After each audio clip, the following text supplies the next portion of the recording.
It's a 4 o'clock to an 8 o'clock plane path, give or take. So a reasonable amount of the top half of the Miramar map is being cut out. San Martin, not really an option. El Pozo, not really an option as well. El Azahar and everything north, a little bit difficult, or at least a long drop away. So a couple of teams might choose to long drop for the sake of just being a little bit safer. So I'm looking at Northern Lights over here. I'm potentially looking at Go Black and Amon over here. Monte is about as far north as we're going to get on the west side. On the east, not really any teams going much further north than Impala. We've got one team going Minas, and that's about it. And, ooh, it's a far south circle. I guess with that plane path, it's not entirely unexpected. So, 3 different teams are fighting out in illusions there. Not the greatest amount of meds going on right now for Nail Pop.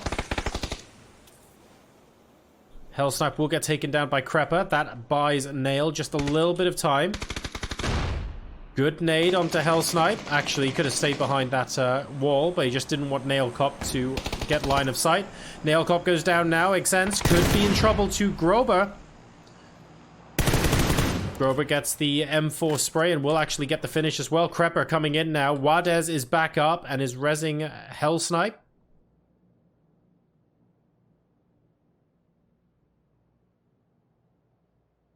This is a 2v3, but they don't realize that Murphle is playing the flank here. Oh, never mind. Goose has got Murphle's number. Okay, so friends have the option to reposition. Does Murphle realize quite how many people are actually fighting him right now? Oh, no. Unity are going to get involved in this fight as well. Orange is on the south side of Los Leones, and this could spell massive trouble for friends. They should know that that's a different squad, and as a result, they have to decide what they want to do. If I were them, I would move east as quickly as possible and just avoid getting trapped. Noki, oh dear. We mentioned he was very close to Lucarux. How's that for close? Lucarux will take that. The Adepts once again down to 3 early on for the second game in a row. Oh my, Orange and Hyruzen over here. Hyruzen looking to retaliate by just getting the wheels off of that truck. That should be enough for now. Question is, where do they go from here? Oh dear. Well, Hellsnipe is certainly not liking that. Never mind, guys, look at Circle 2. I beg your pardon. Woo! Tires out.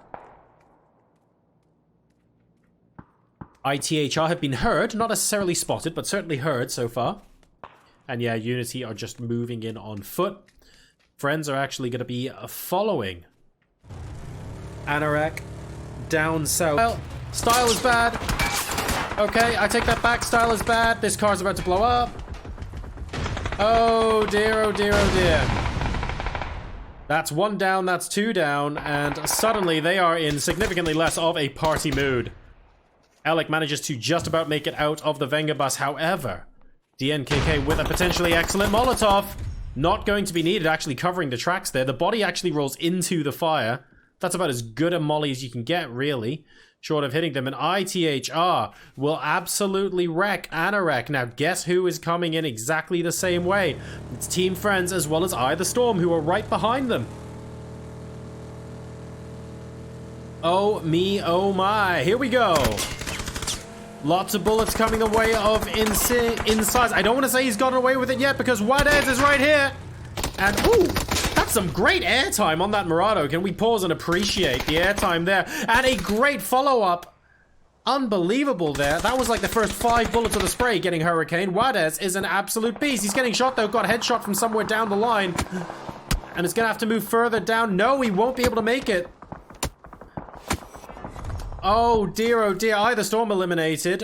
Friends have done a tremendous job there. However, ITHR is waiting for them when they get into circle. So they've got 4 kills so far. Goose and Hellsnipe are going to have to think of a creative way to get in without getting absolutely trashed by ITHR, who are doing a great job of gatekeeping literally everyone who is on that coastal path. Mission and salvage some points for the team. Remember, there are only 4 games to qualify for the finals on Thursday. Now is not the time to be getting a game with 0 points, is it now? Set gets completely dismantled by Regant, and I don't think the rest of Unity can do anything about it. The friends are now moving. They've decided to go north. The coastal route doesn't...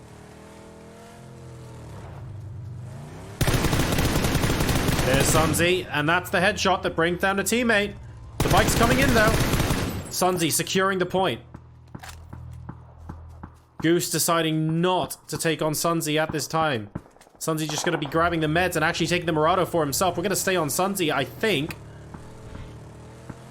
Because this vehicle is already at about 3/4 health. There is every possibility that it could blow up on rotation here.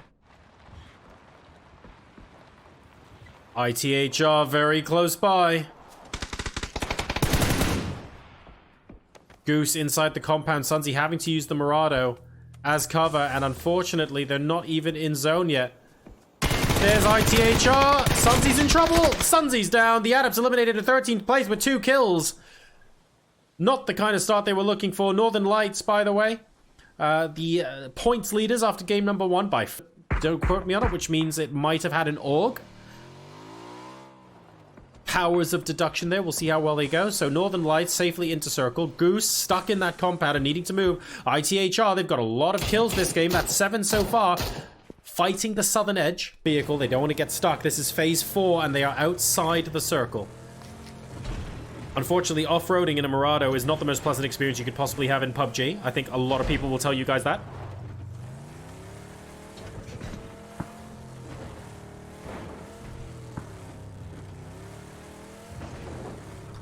It's going to be very, very oof.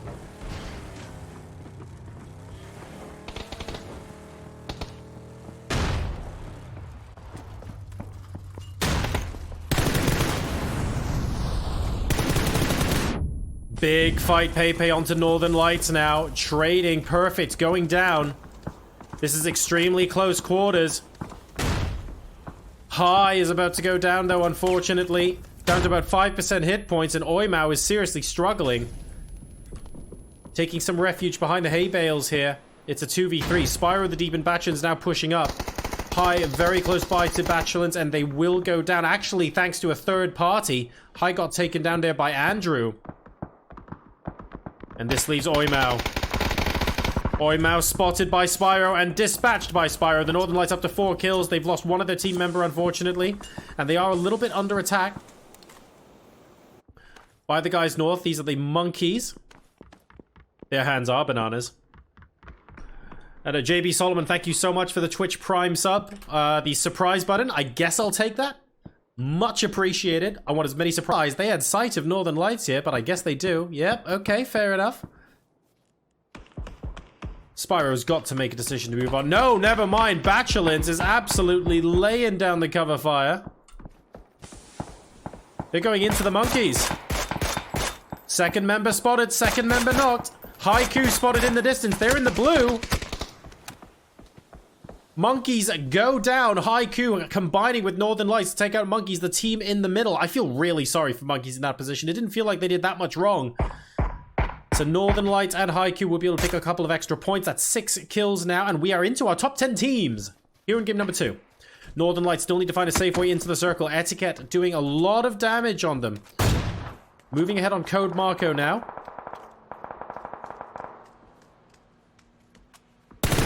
They've got Team Haiku very close by. Wow! What brilliant sprays! And Etiquette will pick up those points and finish off Haiku. I think that might have bought Northern Lights a couple of seconds.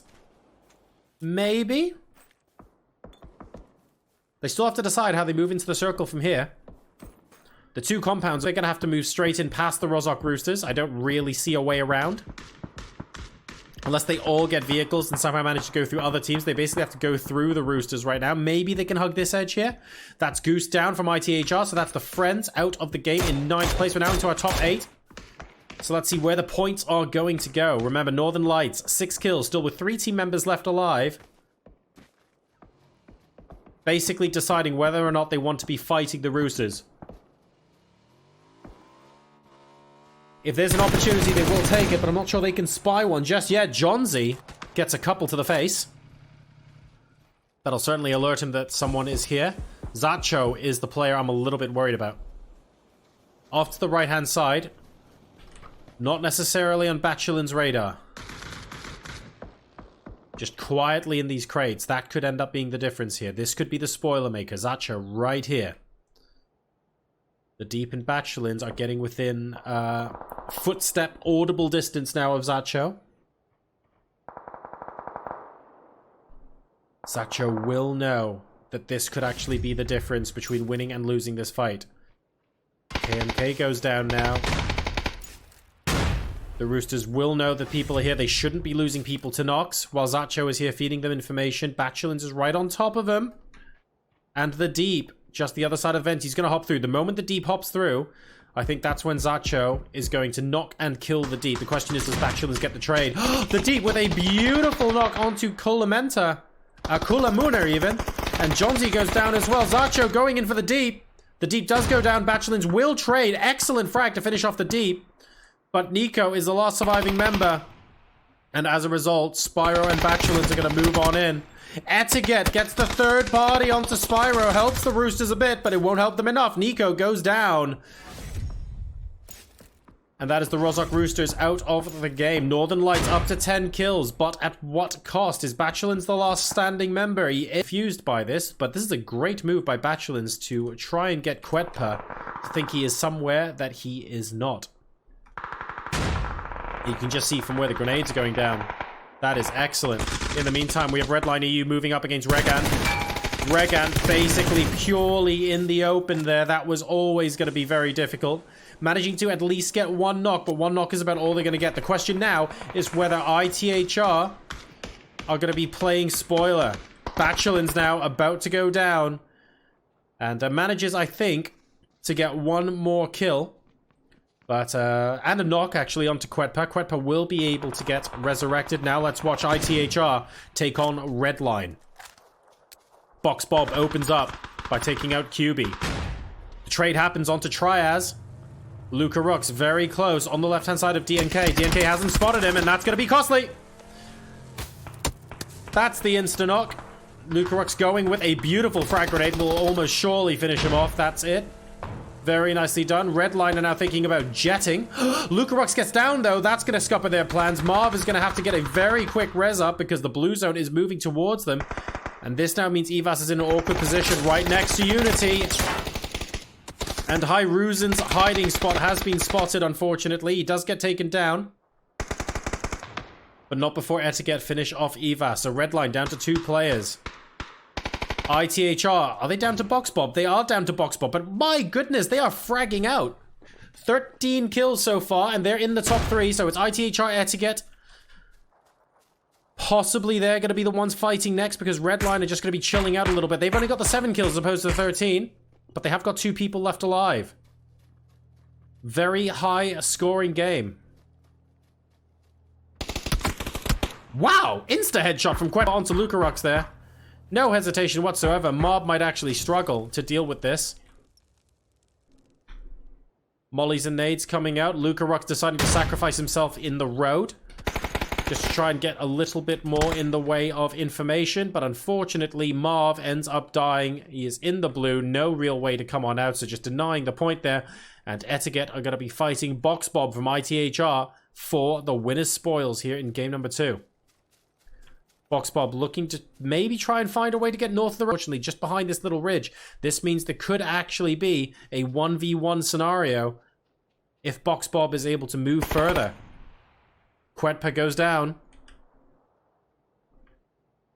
Code Marco is actually comfortably on the edge of zone and just losing right now. So they gave up on trying to help their teammate here. This means it's a series of 1v1s. Markolov looking for Box Bob. Knows roughly where he is because of the smoke. The question is, who will Box Bob engage first? My god, that frag was good.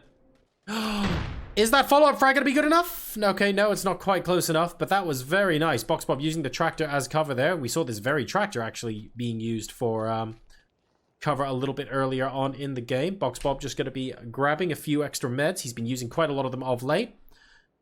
And Etiquette. Well, Code Marco is actually the player who's a little bit more visible on the right-hand side. Looking around the haystacks, that's roughly the right place, but Box Bob is now rotating further south. Patience is key here.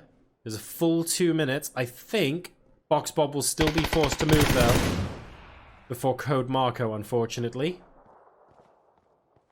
Because the end of the circle is indeed the north side of the road. Etiquette playing this so smartly. You basically only need to stay north of the road and just stay behind the rock. There's absolutely no need whatsoever to risk yourself unnecessarily, and as a result, Etiquette will be able to get the chicken dinner with 9 kills. Congratulations.